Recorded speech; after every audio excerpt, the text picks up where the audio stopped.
Nous sommes dans la joie. Et notre joie, ce n'est pas à cause des dollars. Ce n'est pas à cause des maisons. Et ce qui fait notre joie, c'est à cause du salut que Dieu nous a donné à Golgotha gratuitement. Nous sommes dans Genèse chapitre 22. Deuxième verset au 18e. Genèse chapitre 22. Là, la Bible nous dit, Abraham leva les yeux et vit derrière lui un bélier retenu dans un buisson par les cornes. Abraham atombola kimiso kama ina simana ye mememo kwa wazinga makina basinga na maseke. Et Abraham alla prendre le bélier et l'offrir à l'holocauste à la place de son fils. Abraham akenda ikozwa meme ngoka tukabia lokola bekana isika mwana na ye. Abraham donna à sceller le nom de Yahweh Jireh. Abraham apesa kesika wana kombo ya Jehova Jireh. C'est pourquoi l'on dit aujourd'hui mwana baloba kalelo à la montagne de l'Éternel il sera pourvu. Ngomba ya Yahweh yakopesa. L'ange de l'Éternel appela une seconde fois Abraham des cieux et dit, je le jure par moi-même, parole de l'Éternel, parce que tu as fait cela et que tu ne m'as pas refusé ton fils ton unique, je te bénirai et je multiplierai ta postérité comme les étoiles du ciel. Et comme les sables qui est sur le bord de la mer. Et ta postérité possédera la porte de ses ennemis. Toutes les nations de la terre seront bénies à toi. Toutes les nations de la terre seront bénies à ta postérité.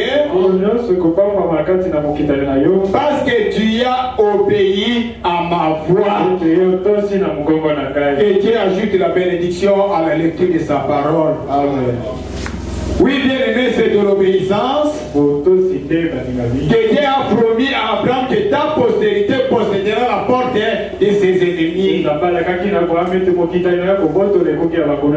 nous voyons que la bénédiction d'Abraham est tombée sur ses enfants. Et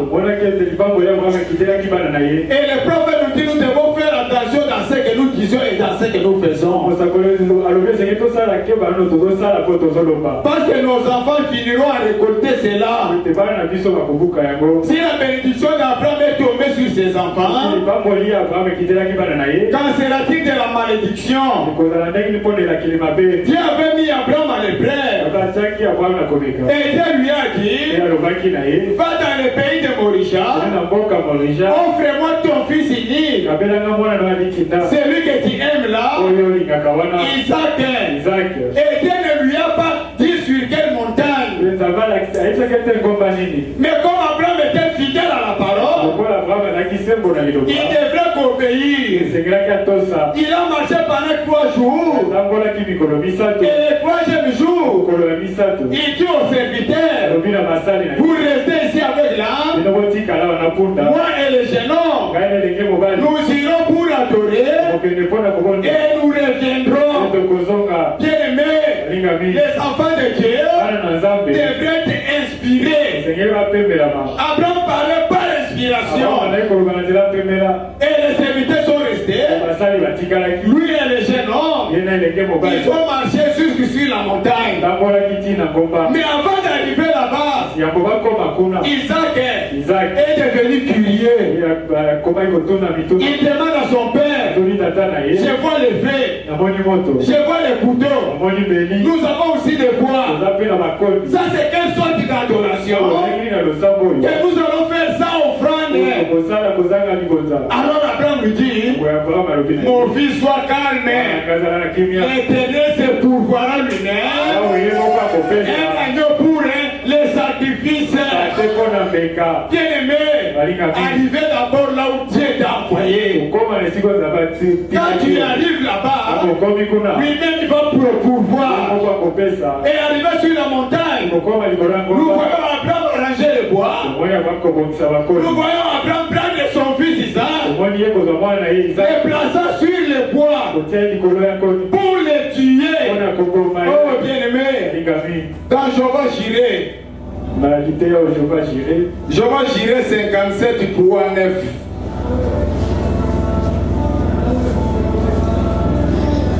Qu'est-ce qui s'est passé sur la montagne? Parce que Dieu est parfait en toi. Nous avons la justification, la sanctification. Et nous avons aussi le baptême du Saint-Esprit. Dans Jéhovah Jireh 57:9. 57:9. Paragraphe 45.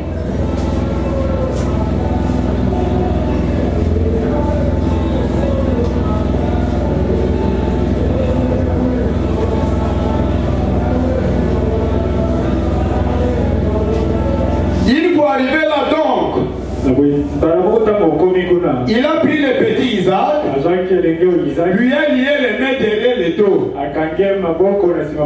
lui a lié les pieds et l'a placé sur l'autel. Il a renvoyé sa petite chevelure en arrière, dégageant son visage.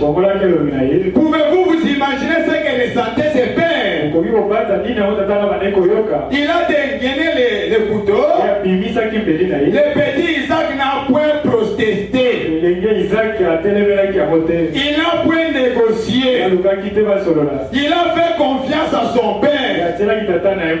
Combien ces heures vraiment sombres peuvent venir? Comment donc ces heures sombres peuvent venir? Il n'a point négocié. Il a fait confiance à son père. Et combien ces heures vraiment sombres peuvent venir? Cependant, un véritable croyant fera confiance à son père. Il lui fera confiance. Comme l'a dit Job, même si on est tue, je lui fais toujours confiance. Et lorsqu'il a dédaigné le couteau pour trancher la côte de son propre fils, il a soulevé le couteau avec la main. Oh bien-aimé, il a soulevé le couteau avec sa main. Sans doute qu'une petite larme a débousé de son visage jusqu'à sa barbe. Alors qu'il levait le couteau pour trancher la gorge de son propre fils, au même moment, quelque chose saisit sa main. Et le Saint-Esprit a parlé depuis le ciel, disant, Abraham, arrête ta main. Et au même moment, un bélier a bêlé. Et le prophète dit, ce bélier-là était Christ. Et ce qu'Abraham faisait avec Isaac, c'était l'image de Dieu avec son fils à Golgotha. Quel que soit les temps difficiles, un véritable enfant de Dieu fera confiance à son Père. Parce que notre Dieu, qui est fidèle, pour lui dire, il ne permettra pas que vous soyez tentés au-delà de votre foi. Mais avec la tentation, il va ouvrir une voie pour vous épargner. Oh bien-aimé, ne dites pas je ne suis pas digne. Même Abraham n'était pas digne. Même Job n'était pas digne. Même moi aussi je ne suis pas digne. Le seul qui est digne, c'est le sacrifice. Ne regardez pas ce que vous avez fait, mais regardez ce que Dieu a fait pour toi. C'est pourquoi nous avons dit dans ces jours-là sur les calvaires, paragraphe 81. Là le prophète nous dit, alors nous sommes libérés du péché depuis les calvaires. Par conséquent, nous ne sommes pas retenus dans aucune de ces chaînes du péché. Aucune. Dieu. Tout comme si nous n'avions jamais péché. Les sacrifices parfaits nous ont rendus parfaits. En effet, Jésus a dit, soyez donc parfaits, comme votre Père céleste est parfait. Donc, il n'y a rien d'autre à faire. Et nous sommes rendus parfaits dans la présence de Dieu. Or, c'est là que nous perdons notre position. Si nous ne sommes pas vigilants, nous chercherons à regarder en arrière à ce que nous étions. Et en tant que nous regardons en arrière à ce que nous étions, le sacrifice ne signifie rien pour nous. Oh bien-aimé, Dieu a donné un sacrifice parfait. Avec le sacrifice parfait, nous sommes aussi des enfants de Dieu parfaits. Cela n'était pas de nos œuvres. Cela n'était pas de ma conduite. Mais cela n'était pas de ce que Dieu a fait pour moi. Alors si tu me dis, Frère Salomon, 2010, regardez ce que tu as fait. Je te dirai arrière moi Satan. Regardez à Golgotha ce que tu as fait pour moi. Il a payé le prix. Il a payé la dette. Je suis sauvé. Je suis délivré. Et quand je vis, c'est le prix moi qui vis. C'est Christ qui vit en moi. Et Christ en nous.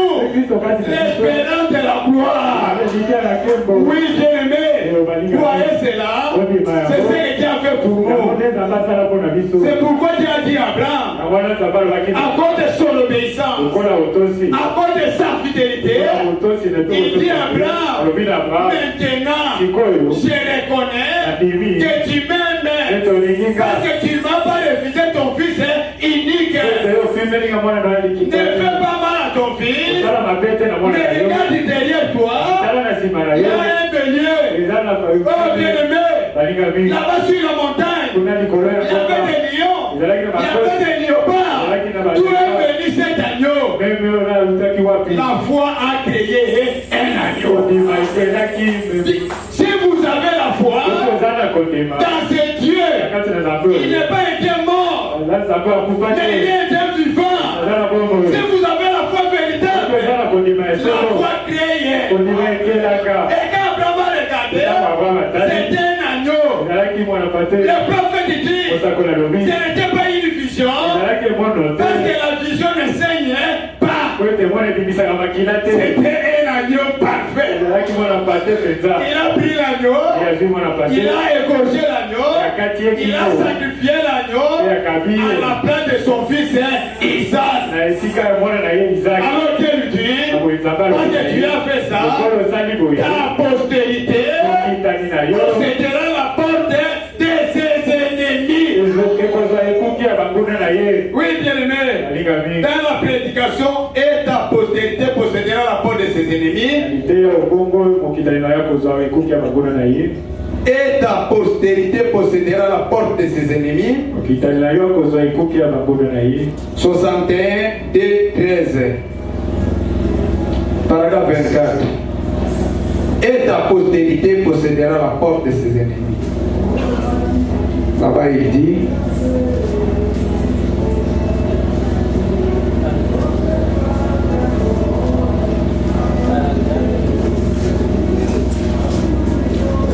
paragraphe 24.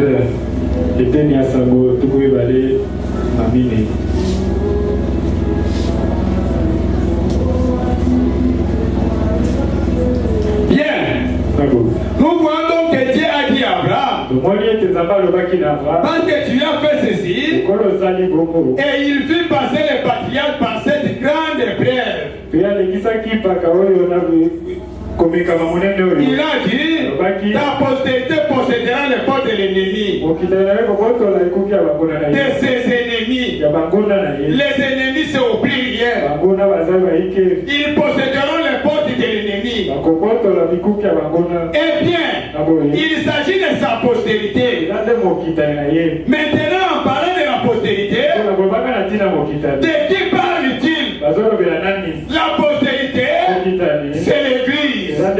Comment entrons-nous dans l'église? Ce n'est pas un adhérent, mais c'est à une naissance. Vous voyez, c'est vrai que nous avons notre organisation, nos dénominations.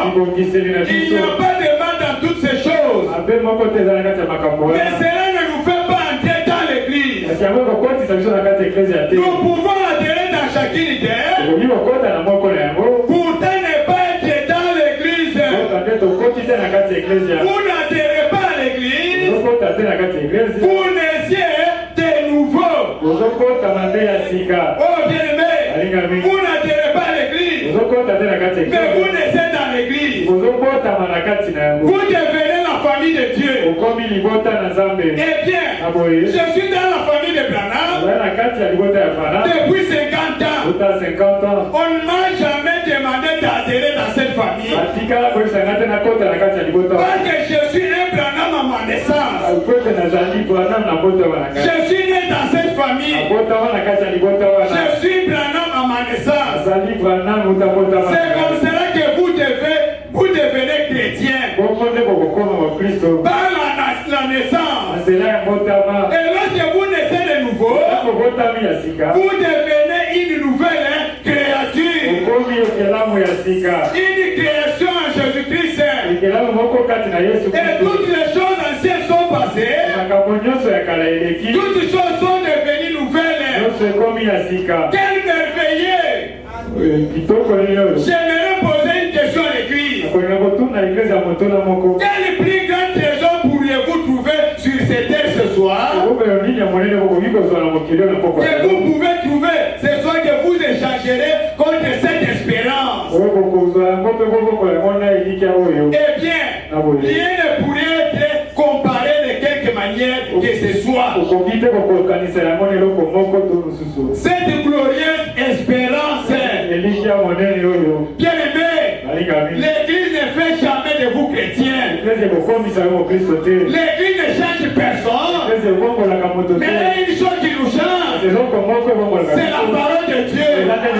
C'est pourquoi Dieu avait dit à Abraham, ta postérité possédera la porte. Et le prophète dit, la postérité, c'est Christ. Et en Christ, on n'y entre pas. On nous entrons dans la gare. Et après nous sortons en Jésus-Christ. Vous devez naître de nouveau. Devenir la famille de Dieu. Vous devenez une nouvelle créature. Les choses anciennes sont passées. Et voici toutes les choses sont devenues nouvelles. Parce que la promesse a été donnée à Abraham et à sa postérité. Et la postérité là, c'était Christ. Celui qui est en Christ devient maintenant la postérité. Oh bien-aimé, qui a sa sémence. Et la sémence de Dieu, c'est la parole. Parce qu'il avait dit que chaque sémence c'est le produit selon son espèce. Notre Dieu n'est pas un Dieu stérile. Que tu peux ramasser un fou dans la rue. Ramasser un fou. Tu viens auprès de Dieu. Oh Seigneur, que voilà ton fils. Non, bien-aimé, vous devez naître de nouveau. Et pour naître de nouveau, il faut croire réellement la parole. Que la parole de Dieu prenne la place dans votre cœur. Que la parole de Dieu domine sur vous. Que la parole de Dieu vous colonise. C'est pourquoi le Seigneur Jésus, lui était un enfant de Dieu. Il nous a donné un exemple. Il ne faisait jamais sa volonté. Il faisait que la volonté du Père. Pourquoi? Parce qu'en lui était la parole. Même si le diable n'est pas là, Même si le pasteur n'est pas là, la parole qui est en toi te conduira dans la vérité. Oui, bien-aimé, c'est ça le message de l'air. Parce que le message, c'est la vie. Amen. Les prophètes qui ne disent pas je crois le message, mais vivez les messages. Parce que la promesse, c'est pour la postérité.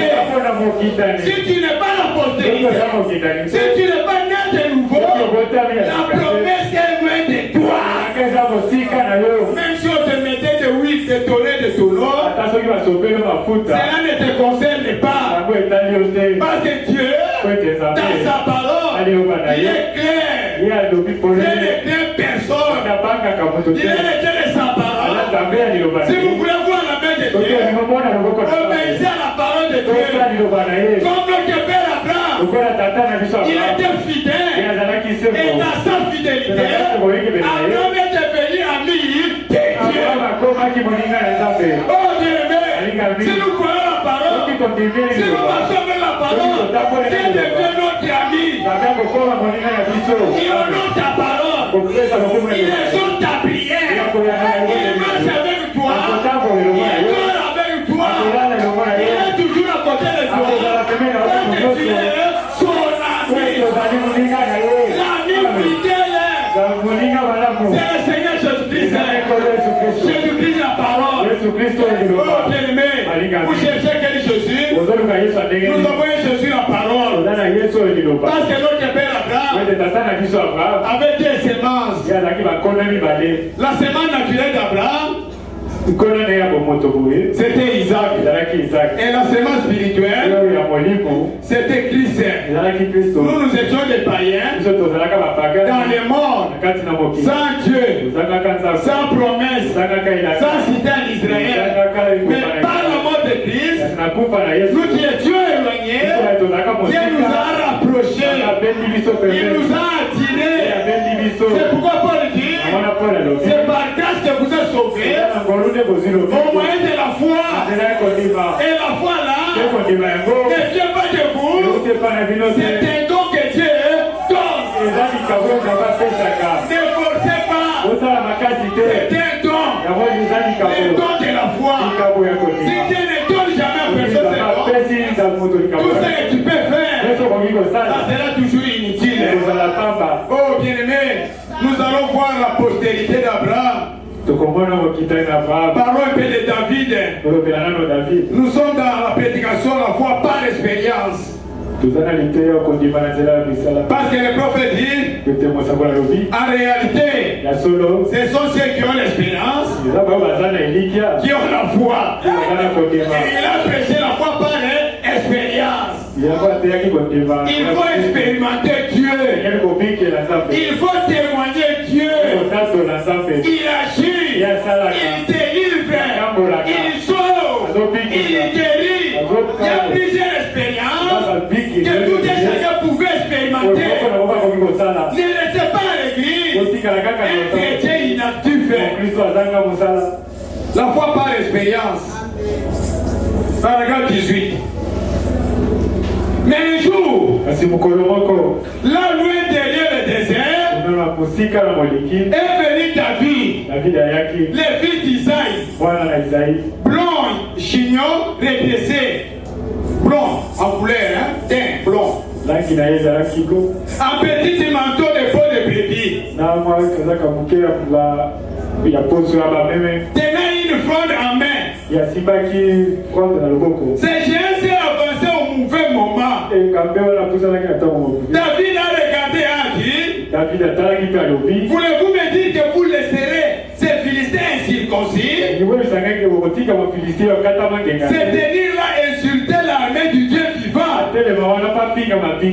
Pouvez-vous imaginer l'homme le plus petit sur terre relever son défi? L'homme le plus grand, le mieux entraîné et le plus équipé pour affronter cet homme-là. Cet homme-là était un lâche. C'était Saoul. Cela ne réside pas dans la formation, mais cela réside dans l'expérience. Bien que Saoul était bien formé, mais Saoul n'avait pas d'expérience. Parce que ce qui fait l'homme, ce n'est pas la taille et la grandeur, mais ce qui fait l'homme, c'est l'esprit de Dieu dans l'homme. Si l'esprit de Dieu n'est pas en toi, il n'est pas différent d'un chien. Oui, bien aimé, l'homme qui était capable pour affronter Goliath était lâche. Il avait peur. Mais quand David est venu, il a dit jamais, nous ne pouvons jamais accepter que cet homme est circoncis, que vit l'armée de Dieu. Laissez-moi l'affronter, je vais le tuer. Bien-aimé, Saoul a dit ce n'est pas possible. Toi qui as toujours de l'audace, tu es un orgueilleux. Regardez-moi ici, je suis incapable. Si tu es incapable, quelqu'un d'autre est capable. Parce que notre Dieu, il a donné des capacités. C'est pour tenir la chair. Ce n'est pas l'intellectualisme. Tenir la chair, c'est le spiritualisme. Si le spiritualisme n'est pas là, il va donner le cours de géographie et de l'histoire. Et le roi de 16 ans, s'est levé. Il a dit jamais, je vais l'affronter. Saoul a dit pas de question. Et Saoul a dit, viens d'abord, je vais t'équiper. Prends les javelots, prends d'abord mon épée. Mais quand David a essayé, la Bible dit, il se débarrassa. Un homme saint, un homme spirituel, avec ces choses sur lui. Non, ce n'est pas possible. Il dit à Saoul, quand j'ai tué Rousse là-bas, je n'avais pas l'épée. Quand j'ai tué un lion, je n'avais pas l'épée. C'est toi qui m'as délivré devant l'ours, devant les lions, et délivré là aussi, devant la maladie. Oh bien-aimé, laissez-moi l'affronter. Bien-aimé, et Saoul a dit à Goliath, dans notre cas, nous avons trouvé quelqu'un capable de t'affronter. Et quand Goliath a vu David, il les minimisa. Oh bien-aimé, ne minimisez personne. Nous connaissons aujourd'hui, mais demain nous ne savons pas. Demain appartient à Dieu.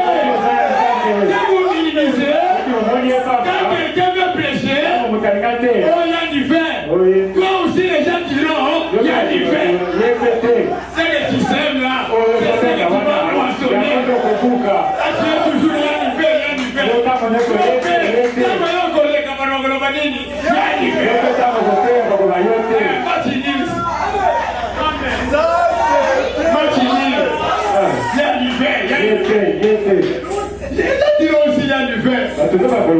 Oh bien-aimé, notre Dieu est capable de minimiser personne, parce que la parole de notre Dieu est en train de tanker d'abord. Il élève qui il veut, il fait grâce qui il veut, il sauve qui il veut. Donc tu vois que là, c'est bien placer quelque chose. Oui, il est capable. Quand Goliath a vu David, il a minimisé. Oh, David avait une expérience. David était ouais. David n'a jamais vu la colonne de feu. David n'a jamais vu la nuée. Dieu est allé auprès de David sous forme d'un prophète. Et ce prophète-là, c'était Samuel. Et Samuel là, ouais. Nous sommes un royaume de sacrificateurs. Nous sommes des royaumes parce que l'onction qui était sur les sacrificateurs, c'était l'onction sacerdotale. Nous sommes tous des serviteurs et des servants de Dieu. Oui, bien aimé, dans le corps de Jésus-Christ, dans notre Jésus-Christ, dans le membre des âges bachomènes, Chaque membre est utile. Chaque membre doit travailler.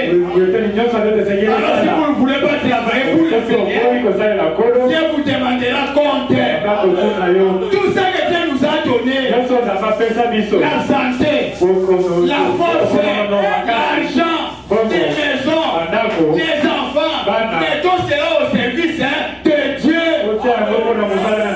Regardez David, devant Goliath. Quand Goliath a vu David, il a dit ce n'est pas possible. Tu viens avec moi, devant moi avec la lance. Avec la lance pierre. Tu me vois comme un oiseau. David est descendu dans la pierre de Torah. Il a pris 5 pierres, qui est la grâce de notre Dieu, qui est le nom du Seigneur Jésus-Christ. Avec une seule pierre, il a dit à Goliath, tu viens devant moi avec les javelots, avec des lances, et moi je viens devant toi au nom de l'Éternel. Dieu nous a donné un bon nom. Dans ces noms-là, nous chassons les démons. Dans ces noms-là, nous vaincons Satan. Dans ces noms-là, nous sommes gardés. Et ces noms-là, c'est le nom du Seigneur Jésus-Christ. Prenez ces noms-là avec une pierre. Il a renversé Goliath. Et frère Branham dit, les 4 pierres, Dieu a donné ça à l'église. Vous avez les 4 pierres. Je n'ai point été désobéissant à la vision céleste. Nous sommes là. Écoutez ce que le prophète dit. Je n'ai point été désobéissant à la vision céleste. Paragraphe 7. Il y a juste quelques... C'est sur les prédications des dates là. Sermon sur date. 18, 17, 49. Paragraphe 7. Il y a juste quelques instants, je réfléchissais sur le temps. Et je pensais juste comment la science, comment on considère l'homme naturel et comment ces derniers s'est plongé dans la recherche. Depuis la chute du monde naturel, ce qu'il a réalisé et combien minime est le progrès réalisé par l'homme spirituel dans le royaume des cieux. Et je pensais que l'homme naturel est allé au-delà de ce que ces cieux voient. Il tire un atome du ciel. Il divise en 2. Et cela détruit la vie humaine. Et si l'homme naturel qui ne connaît rien de Dieu et qui ne peut rien connaître de Dieu, à moins qu'il se convertisse, alors son âme devient vivante par le surnaturel. S'il peut faire cela dans le domaine naturel, il devrait faire l'homme de Dieu. Oh là là, mes amis, l'église est si loin en arrière. Prions que mon Dieu élève son église. L'homme naturel peut-il, en utilisant les ressources naturelles, obtenir des résultats plus grands que ceux des gens qui se disent chrétiens? A-t-on-nous vers l'invisible? Les bénédictions sont vôtres. Elles sont vôtres.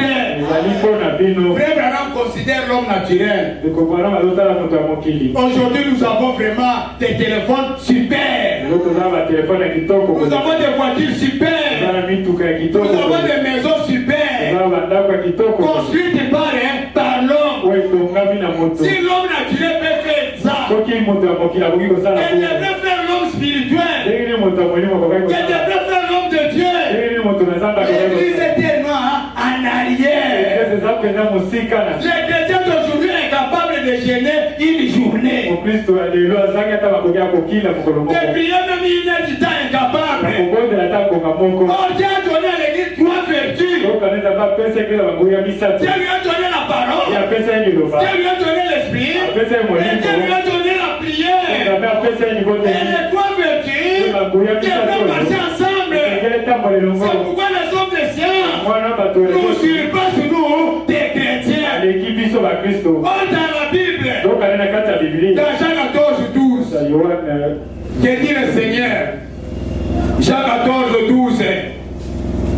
C'est Jésus qui parle. Même 11. Croyez-moi, je suis dans les pères. Je suis dans le Père et le Père est à moi. Sinon, croyez du moins à cause de ses œuvres. En vérité, je vous le dis, celui qui croit en moi fera aussi les œuvres que j'ai faites. Et il en fera de plus grandes. Parce que je m'en fais au Père. Et tout ce que vous demanderez à mon nom, je le ferai afin que les Pères soient glorifiés dans les Fils. Si vous demandez quelque chose à mon nom, je le ferai. Si vous m'aimez, gardez mes commandements. La puissance est dans la parole. Même dans les dons, il n'y a pas la puissance. Bien aimé, la puissance est dans la parole.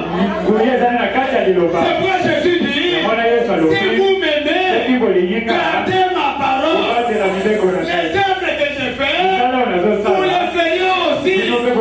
C'est l'autre.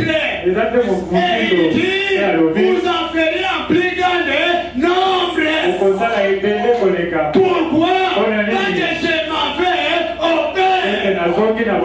Quand il marchait sur la terre, il était dans l'impossibilité d'habiter dans tout et chacun de nous. Parce que toute la plénitude était en Jésus-Christ. Dans la chair humaine, c'était impossible. Mais pour que la plénitude puisse habiter à nous, il fallait que Jésus monte au ciel.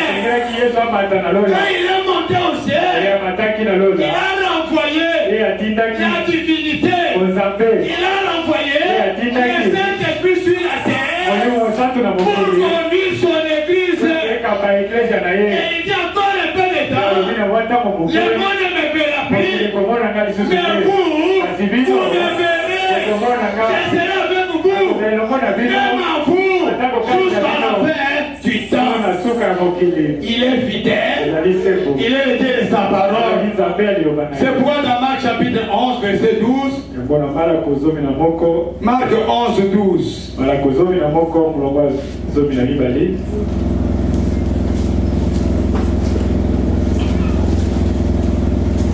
Marc 11, 12. Le lendemain, après qu'ils furent sortis de Béthanie,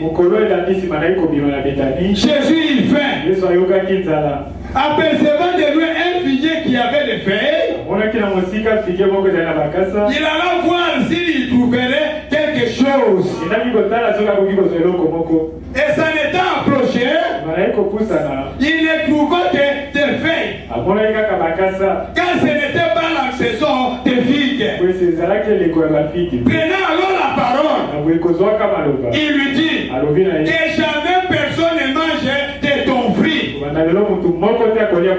Et ses disciples l'entendirent. 20. Le lendemain en passant, les disciples virent le figuier séché jusqu'aux racines. Bien se rappela de ce qui s'était passé. Dit à Jésus, Rabbi, regarde, le figuier que tu as moudi a séché. Jésus prit la parole et leur dit, ayez foi en Dieu. Et foi en Dieu l'église. Parce que tout est possible, car celui qui croit. Jésus prit la parole et dit, et fois en Dieu, je vous le dis en vérité, si quelqu'un dit à cette montagne, oh tu crois de là, et jette-toi dans la mer, et s'il ne doute point en son cœur, et croit que ce qu'il dit arrive, il le verra s'accomplir. C'est pourquoi je vous dis, tout ce que vous demanderez en priant, croyez que vous l'avez reçu, et vous le verrez s'accomplir. La prière est accompagnée avec la foi. C'est pourquoi le prophète dit, vous devez avoir foi en vous-même. Jésus, il avait faim. Parce que la faiblesse de Jésus, c'était la faim. Quand il a faim, il a maudit l'arbre. Mais en s'approchant, il a trouvé l'arbre en bonne santé. Oh, je suis ici pendant 20 ans. Je suis ici 10 ans. Non, bien aimé, produisons des fruits dignes de la repentance. Parce que Paul dit, ce que je cherche auprès de vous, ce n'est pas les dons. Mais ce que je cherche auprès de vous, c'est les fruits. Et le fruit de l'esprit, c'est l'amour. C'est ce que Dieu a besoin. Et l'arbre typifie l'homme. Jésus cherchait le fruit. Comme l'arbre était sans fruit, il a pris la parole. Il a maudit l'arbre. Et le prophète dit, quand l'arbre a reçu la malédiction, apparemment, l'arbre était en bonne santé. Mais à l'intérieur, la vie commença à quitter. Oui, bien aimé, parce que le Créateur a maudit. Alors Pierre, quand il a regardé les lendemains, il a dit, ce n'est pas possible, Seigneur. Regardez le figuier que tu as maudit là, a séché. Et Jésus lui dit, ayez foi en Dieu. Amen. Ayez foi en Dieu. Ayez foi dans la parole. Tout ce que vous demanderez au Père, à mon nom, croyez que vous l'avez reçu. Et il dit, les œuvres que j'ai faites, vous les feriez aussi. Et vous les feriez en plus grande. Bien aimé, croyons la parole. Croyons c'est Dieu. Il n'est pas un Dieu mort. Il est un Dieu vivant. Si vous avez la foi, comme notre Père Abraham, ta foi va créer. Est-ce qu'aujourd'hui, nous cherchons à comprendre la parole? Si vous cherchez à comprendre la parole, Frère Branham dit, vous n'avez pas la foi. Parce que la foi, c'est la ferme assurance de ce qu'on espère. Une démonstration de ce qu'on ne voit pas. Mais pour l'avoir possédé, les anciens ont obtenu un témoignage favorable. À cause de quoi? À cause de la foi. Parce que Dieu est fidèle. Il est le Dieu des principes. Il est le Dieu de sa parole. Dans la prédication, ayez foi en Dieu. Ayez foi en Dieu. 58 janvier 5. Ayez foi en Dieu.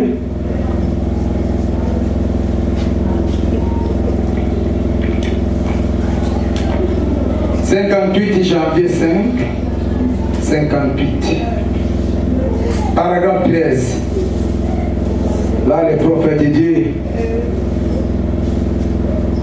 c'est ce qu'il faut pour vaincre. Si vous remarquez bien, Jésus n'a pas dit, cette montagne sera rapidement jetée dans la mer. C'est ce qu'il faut pour vaincre. Et si vous remarquez bien, Jésus n'a pas dit, cette montagne sera rapidement jetée dans la mer. Mais si vous dites à cette montagne, Ôte-toi de là. Et jette-toi dans la mer. Et que vous croyez dans votre cœur que cela arrive, vous le verrez s'accomplir. Oh là là. Lorsque vous avancez vers la montagne et que vous dites montagne, ôte-toi de là, jette-toi dans la mer, écoutez, vous diriez, ça ce n'est jamais fait. Je pense que je n'ai pas de foi. Lorsque vous dites montagne, ôte-toi de là et jette-toi dans la mer, si votre objectif est juste, votre motif juste, vous pourriez ne pas constater le moindre changement dans cette montagne. Il se peut que juste un petit grain de sable soit déplacé. Après que vous avez dit cela, mais elle est en train de se déplacer. Parce que la parole que tu as prononcée, ce n'est pas ta parole, c'est la parole de Dieu. Et la montagne va reconnaître que son créateur, et la montagne va obéir. Mais le prophète dit, contrôlez votre motif et vos objectifs. Pourquoi tu veux que cette montagne puisse se déplacer? Si ton objectif est correct, Dieu va entrer en scène. Ta foi va agir. Parce que c'est la foi qui nous donne la victoire. Qui avait dit à Abraham, ta postérité possédera la force. Et la semence d'Abraham, c'est la foi. Si nous avons la foi, la possession est pour nous. Quelles que soient les barrières, quels que soient les obstacles, c'est comme les enfants d'Israël devant les mers rouges. Les prophètes disent, les mers rouges n'étaient pas un démon. Mais comme les mers rouges faisaient obstacle, Moïse a possédé. Les enfants d'Israël ont traversé à 5 heures. C'est la même pouvoir, la même puissance. Dieu nous donne aussi la possession. Parce que la promesse est pour vous, pour vos enfants, pour tous ceux qui sont en loin. Annoncez grand nombre que le Seigneur notre Dieu les appellera. La promesse est toujours là. Ta postérité possédera la porte de ses ennemis. Oh bien-aimés, telle fois que vous avez dans Chiche chapitre 15,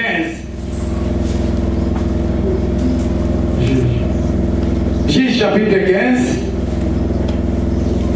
après Jésus, verset 16.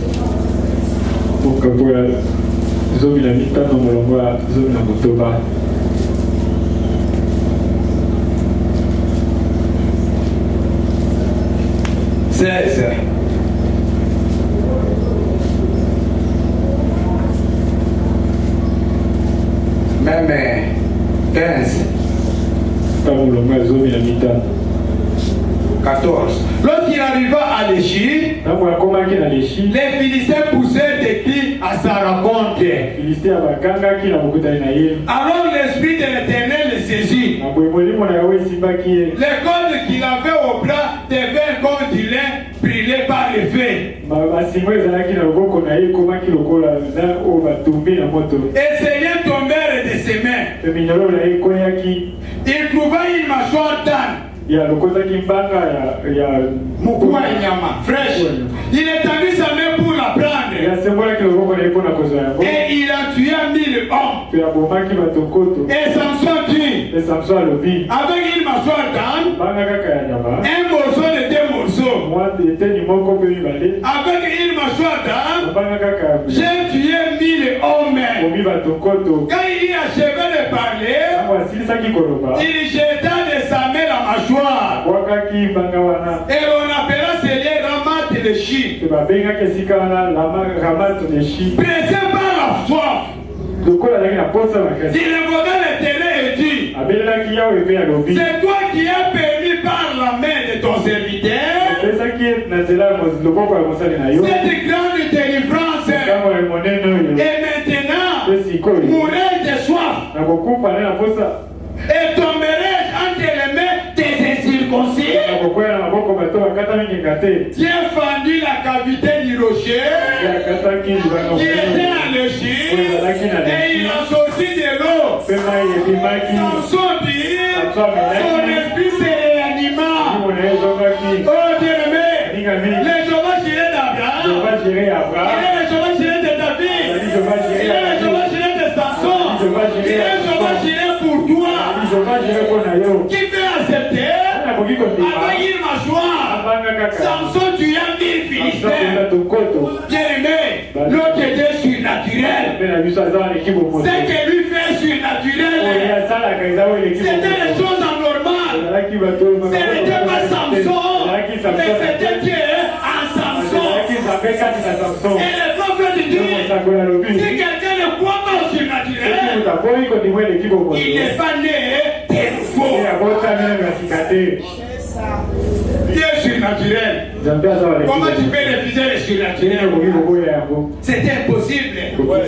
Mais après la délivrance, Samson allait mourir de soif. Oh bien-aimé, quand il est toi devant Dieu, quand une personne est en ordre avec son Dieu, Dieu n'est pas loin de lui. Oui bien-aimé, laissez pas la soif. Il a parlé, Seigneur, c'est toi qui m'as donné la délivrance. Tomberai entre les mains des incirconcis. Frère Branham dit, nous devons peser les mots dans nos prières. Avec Dieu, nous exaucer. Ne parlez pas pour parler. Il faut savoir qu'est-ce que tu parles.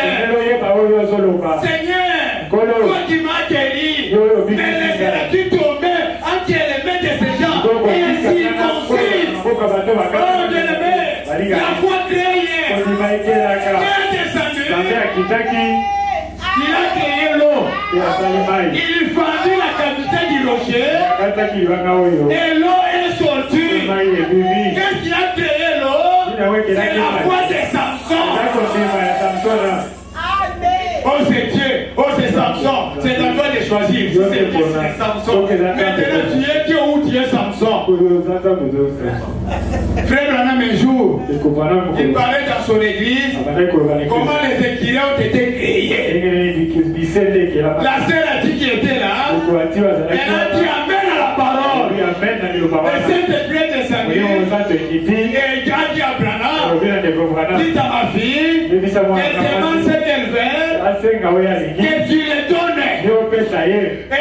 Frère Branham s'est avancé, il a dit à la sœur, Dieu m'a dit de te demander, demande ce que tu veux. Oh bien-aimé, Dieu n'est pas loin de nous. Des fois c'est nous qui sommes loin de Dieu, mais Dieu n'est pas loin de nous. Il a dit, Dieu croit mon nom, je suis au milieu d'eux. Même si mes yeux ne le voient pas, on voit dans l'invisible. Et la sœur a demandé le salut de ses deux enfants. Et le prophète a dit, je te le donne au nom de Jésus-Christ. Au même moment, les deux enfants ont réagi. Parce que les deux enfants étaient à l'église. Mais aujourd'hui, nous venons à l'église, nous laissons les enfants à la télévision. Oh bien-aimé, le prophète a parlé de la délinquance. Nous ne sommes pas là, notre Dieu n'est pas loin de nous. C'est pourquoi dans la prédication, un paradoxe. Dieu, il est toujours là, dans sa parole. Si vous prenez la parole, vous verrez le Dieu de la parole. Il n'est pas loin. Faites comme Samson. Les temps étaient devenus difficiles. Il a dit moins circoncis, moins fils de Dieu. Tomberai-je entre les mains des païens? Oh mon Dieu, ne me déçois point. Exauce-moi. Tu n'es pas loin de moi. Oh bien-aimé, l'eau est sortie. Le rocher des âges, c'est le Seigneur Jésus-Christ. Dans la prédication, un paradoxe. 61, 12, 10. 61, un paradoxe.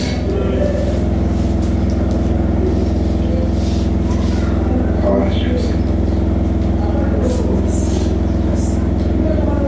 61, 12, 10.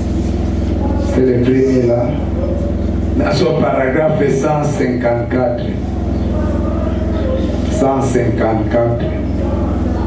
Là, il dit Dieu prend toujours des choses folles. Des choses folles et ignorantes comme cela pour faire son œuvre. Voyez-vous, il prend quelque chose qui n'est rien. Ainsi ce petit gars s'est tenu là. Et tout à coup, voici ces Philistins l'ont entouré pour le tuer. Et il a ramassé la mâchoire d'une liée sauvage qui se trouvait là. Un petit âne. Il prit la mâchoire de cette liée.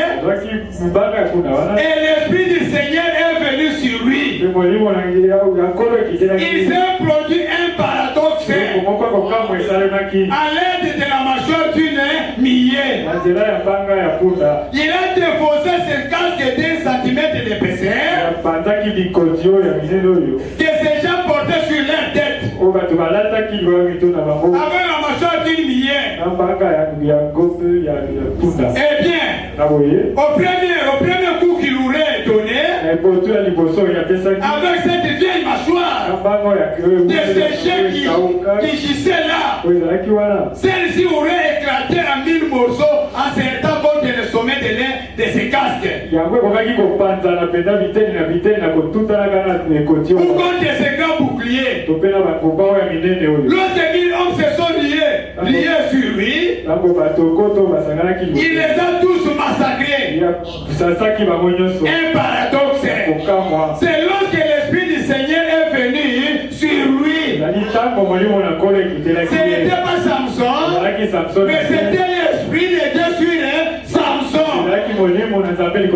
Oh, si seulement nous pouvions être des mâchoires dans la main de Dieu, il y aurait un autre paradoxe. Bien-aimé, devenons des mâchoires dans la main de Dieu. Parce que notre Dieu prend des choses de néant. Il prend des choses qui sont folles pour manifester sa gloire. Abandonnons seulement entre ses mains. Si nous abandonnons comme la mâchoire, il y aura de nouveau un paradoxe sur la terre. Mais qu'est-ce qui se passe dans l'église? Nous plaçons beaucoup de choses avant Dieu. Dieu est devenu en arrière. Nous plaçons beaucoup de choses devant Dieu. Parce que Dieu vous considère de la manière que vous le considérez. Si vous sentez qu'il est capable, il sera capable. C'est pourquoi Jésus demandait, crois-tu cela? Alors si l'on dit je crois, la guérison était là. Bien aimé, Dieu ne change pas. Il est le même Dieu. Parce qu'il avait dit à Abraham, ta postérité possédera la porte de ses ennemis. Et la postérité charnelle d'Abraham, tous étaient morts. Parce que le dernier ennemi, c'était la mort. Aucun d'eux ne pouvait vaincre la mort. C'est pourquoi un jour, quelqu'un qui est salut de la gloire, qui est nom du Seigneur Jésus-Christ, lui qui était la sémence de la femme, parce que depuis Adéden, qui avait dit au serpent, la postérité de la femme viendra, il t'écrasera la tête, Et quand cet homme est venu, Jésus-Christ, il a regardé dans la Bible. Il a trouvé une écriture. L'Esprit du Seigneur est sur moi. Il a pris ça. Il a dit ça c'est pour moi. Il va dans les eaux. Il trouve David en train de dire tu ne permettras jamais que ton Dieu voit la corruption. Jésus prend ça. Oh bien-aimé, prenez les Écritures.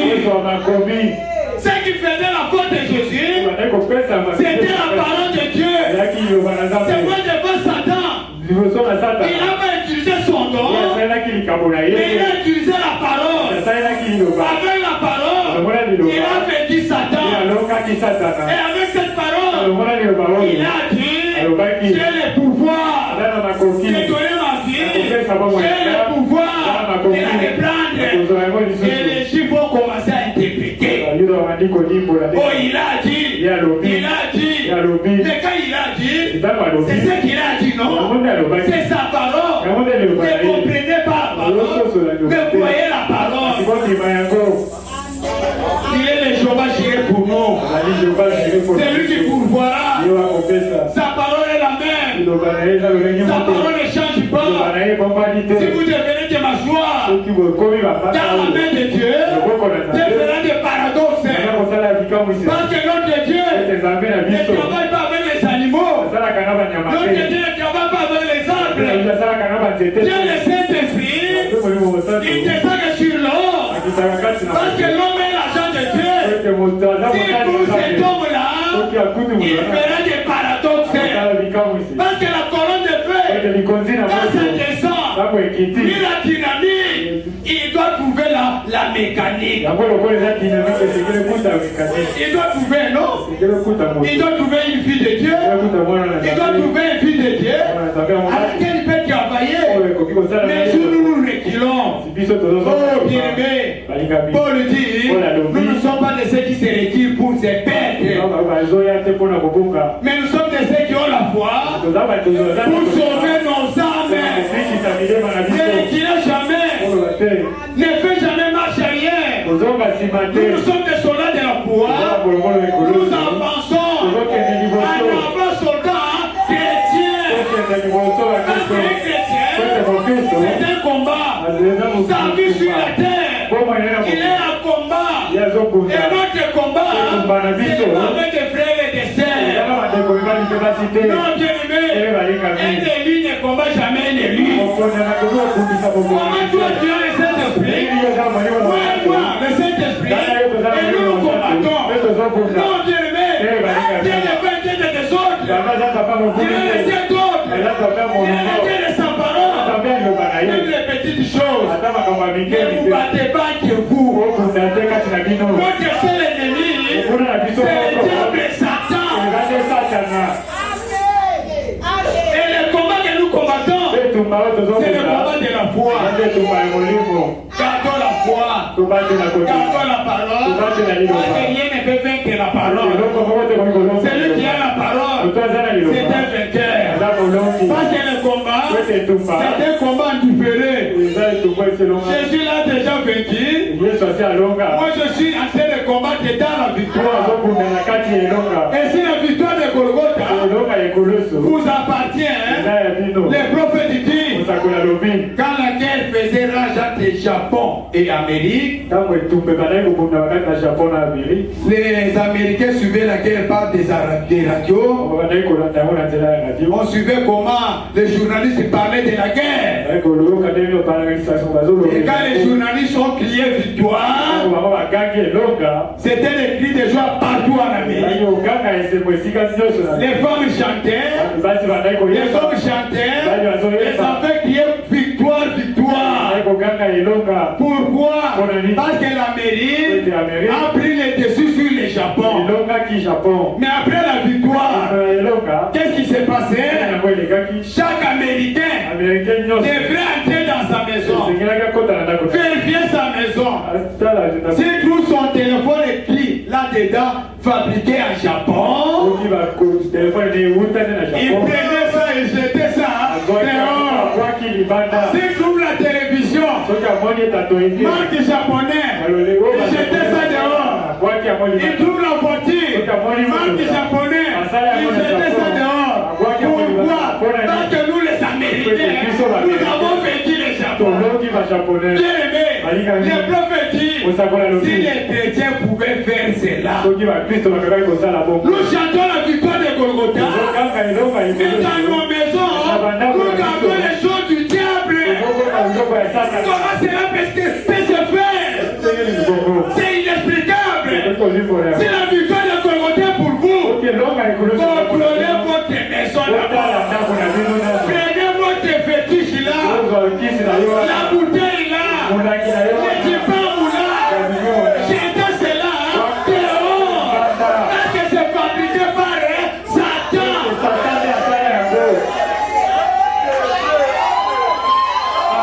Amen. Oui, bien-aimé. Pas seulement la maison, mais contrôler aussi ton cœur.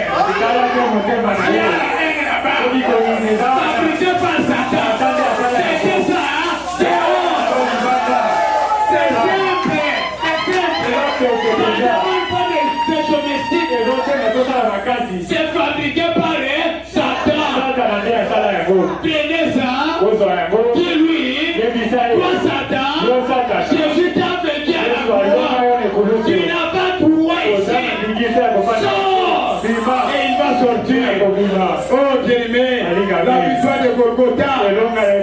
Dieu nous a donné la victoire. Que personne ne pouvait le faire. Parce que la victoire des hommes, c'était la victoire infirmière. Mais la victoire de notre Seigneur, c'est pour toujours. Oh bien-aimé, mettez cela dehors. Mettez cela dehors. Parce que c'est fabriqué par Satan. Dans la prédication, comment puis-je vaincre? Paragraphe 112, 25-8, 63, sur la date de prédication, des dates là. Paragraphe 112. Comment puis-je moi aussi vaincre? 112. Souvenez-vous, Jésus nous a montré comment faire. 40 jours de tentation. Jésus-Christ fut tenté comme jamais un homme peut être tenté. Lors de ces tentations, et bien regardez, il nous a montré comment faire. Je termine dans quelques minutes. Voyez, il nous a montré comment faire. Comment a-t-il fait? Par la parole. C'est de cette manière-là qu'il a fait. En effet, il était la parole. Et là, Jésus a dit, si vous demeurez à moi et que ma parole demeure à vous, vous revenez de nouveau à la parole. Parce qu'à la moisson, la semence semée et la semence récoltée devraient être identiques. Si on sème la semence de blé, on ne viendra pas récolter des feuilles. On viendra récolter la semence. Alors aujourd'hui, nous sommes au temps de la moisson. La semence semée et la semence récoltée devraient être identiques. C'est quoi le prophète dit? Vous revenez de nouveau à la parole. À la parole de la promesse. Quelle est la parole de la promesse pour chaque chrétien? Celui qui est en vous est plus grand que celui qui est dans le monde. Comment vais-je donc vaincre? Pas moi, mais la parole qui est en moi. La parole est Dieu. Je vais donc vaincre les choses du monde grâce à la parole qui est en moi. Si vous demeurez en moi et que ma parole demeure en vous, alors demandez ce que vous voulez. Continuez à vous frapper. Continuez à vous frayer chemin vers le haut. Vous atteindrez le sommet aussi celui qui était fois 2 fois 4. Voyez, vous devez parvenir au sommet. Ce n'est pas moi qui va vaincre. C'est la parole qui est à moi. Quelle est la promesse pour l'église? Celui qui est en vous est plus grand que celui qui est dans le monde. Qu'est-ce qui est en nous? C'est la parole.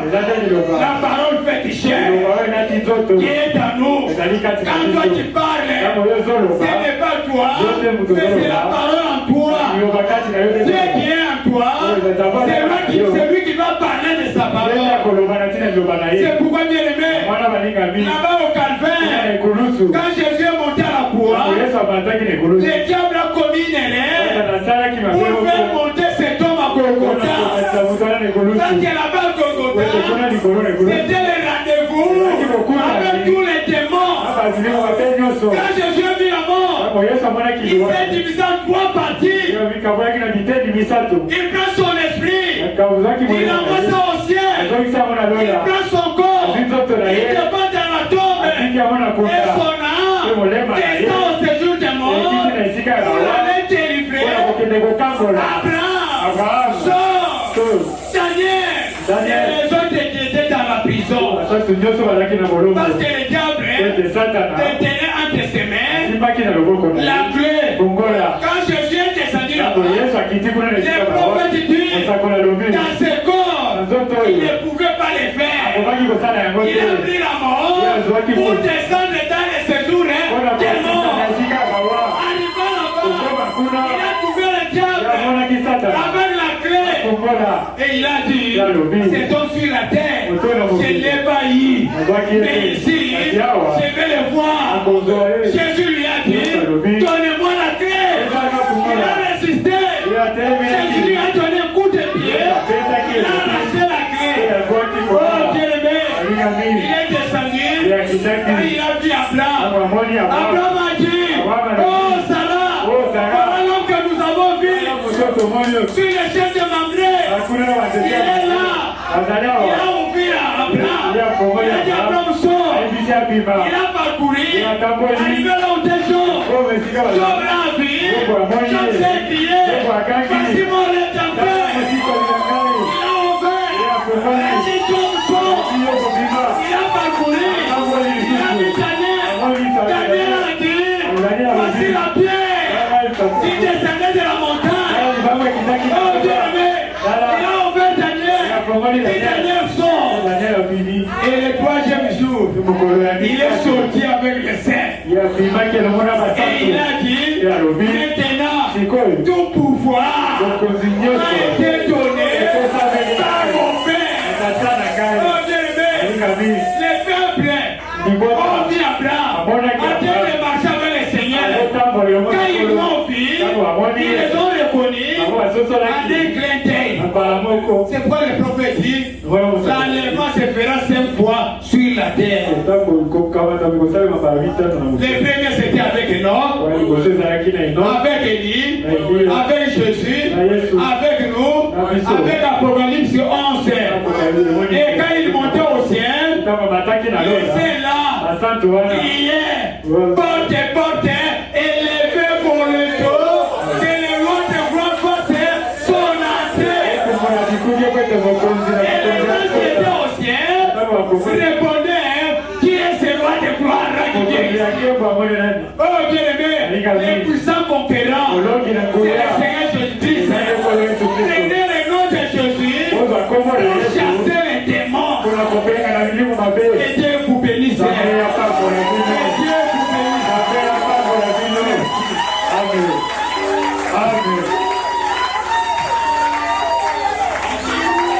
Amen.